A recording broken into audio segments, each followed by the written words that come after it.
সকাল থেকেই জেলায় ভোট গ্রহণ চলছিল শান্তিপূর্ণ। আর দিনের শেষে বিজেপি কর্মীকে মারধরের অভিযোগ তৃণমূলের বিরুদ্ধে। ঘটনায় ব্যাপক চাঞ্চল্য ধূপগুড়িতে। ঘটনাটি ঘটেছে ধূপগুড়ির বিনয় সাহা মোড় এলাকার 15/124 নং বুথে। আহত বিজেপি কর্মীর নাম স্বপন দত্ত, বয়স 52। জানা গেছে স্বপন বাবু ভোট কেন্দ্রের সামনে ছিলেন। অযথা তৃণমূলের গোয়েন্দা বাহিনী তার উপর চড়াও হয় বলে অভিযোগ।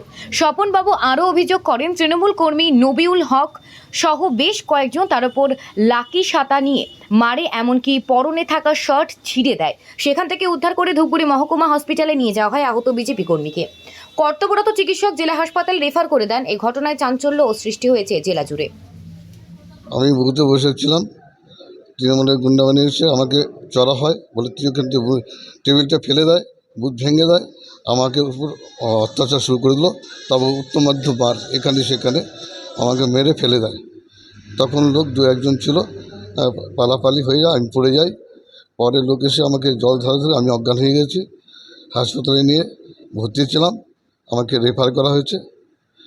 কী হবে, কোমরে লেগেছে, বুকে লেগেছে, মাথায়, মেন হলো মাথায় লেগেছে। আমি বুথে কর্মী, বুথে কাজ করছিলাম। আমি বিজেপির সমর্থক। জয়সম্ভ আমি আনুমানিক, ওর নাম রবিউল বলে আমি চিনি।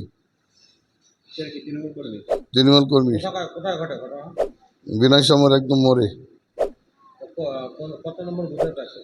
124, 15/124। আতঙ্কে, পুরো আতঙ্কে আছি। এই জন্য এলাকাও আতঙ্কে আছে।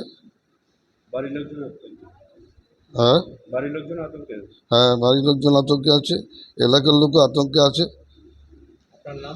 আমার নাম স্বপন দত্ত।